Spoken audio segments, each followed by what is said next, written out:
Hello and welcome to this video with me, Coach Reese. I hope you're all doing really well.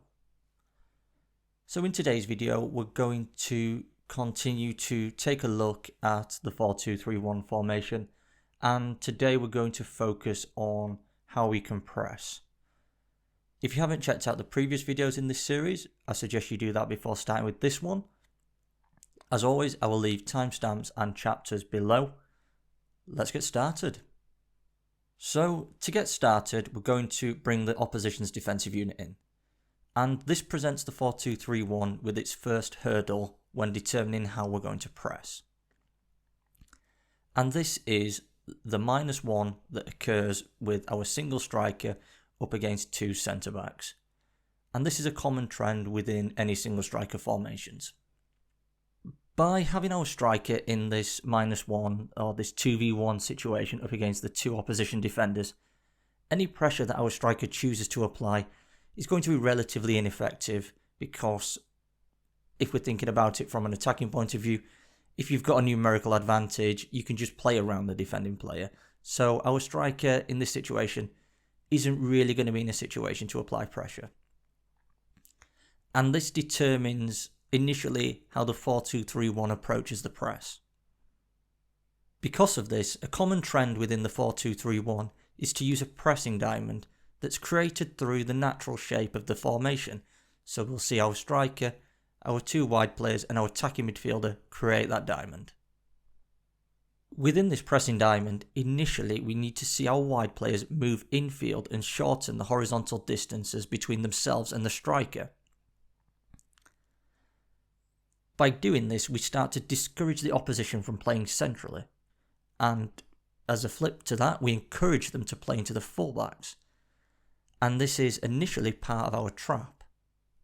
The role of our attacking midfielder at the base of the diamond is to screen any passes that may be played into the opposition's pivot. This again just discourages the opposition from playing centrally. If the opposition are choosing to build through a double pivot, we may need to bring another member of our midfield unit in to provide that initial support.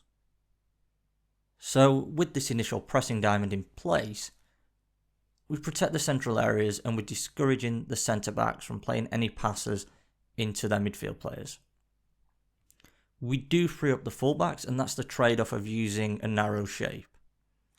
But if we're thinking about forcing the opposition into fullbacks, this can actually be quite advantageous for the team,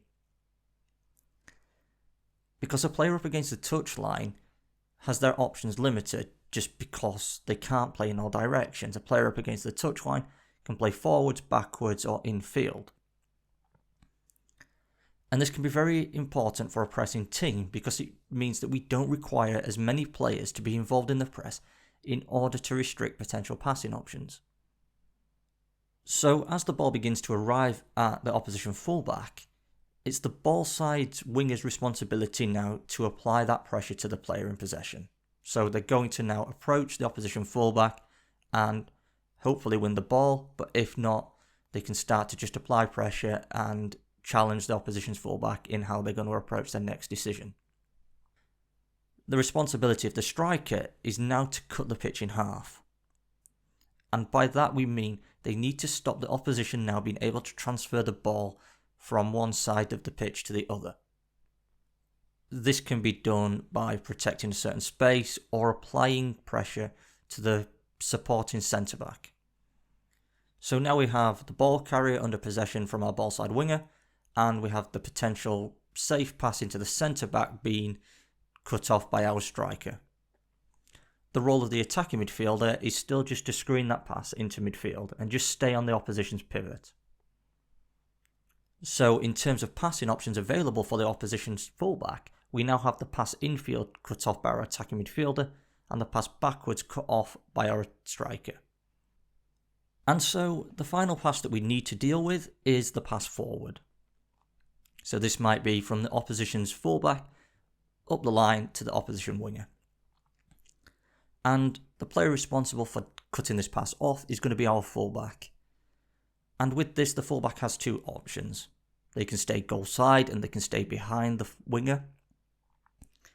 This still does potentially allow a pass to be played, although they will be immediately under pressure by our fullback should the winger receive it. The other option is for our fullback to stand in front of the winger. This completely removes that passing option. But the trade-off to this is we do potentially open up space behind, so the opposition's fullback might clip it into that space for their opposition winger to attack.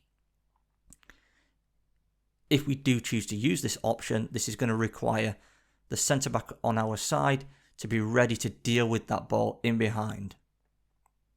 So let's reevaluate and take a look at how our press is looking.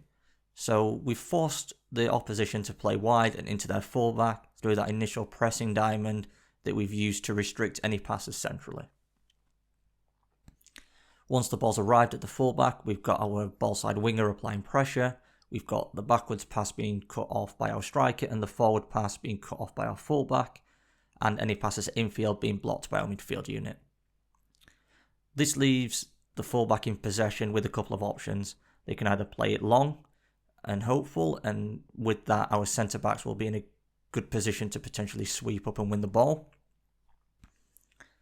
or they stay on the ball and our winger potentially steals the ball high up the pitch and we can turn that into an attack. The main thing to remember with pressing is, although each player has an individual role within that press, a press is a collective effort, and it begins from having a high defensive line, so we start to squeeze the space. If, for example, one player or one unit isn't carrying out their role, so for example the striker isn't cutting the pitch in half, we then allow the opposition a way out and an option to beat that press. We may have the forward pass being cut off by our fullback and the passes centrally being cut off by our midfield players and the ball carrier under pressure. But if we allow the opposition a way out, so we still give them the pass backwards, they may just play into their centre-back who can then switch the ball to a player in space. So when we press, everything has to happen together. When pressing in the 4-2-3-1, there are a few different options, but today we focused on the main one and probably the most common, which is to use that pressing diamond and force the opposition wide. As always, I hope you found the video useful. If you did, I do have a Ko-fi page if you'd like to support me in the channel. Remember to like, comment and subscribe. I've been Coach Reese. Have a great day.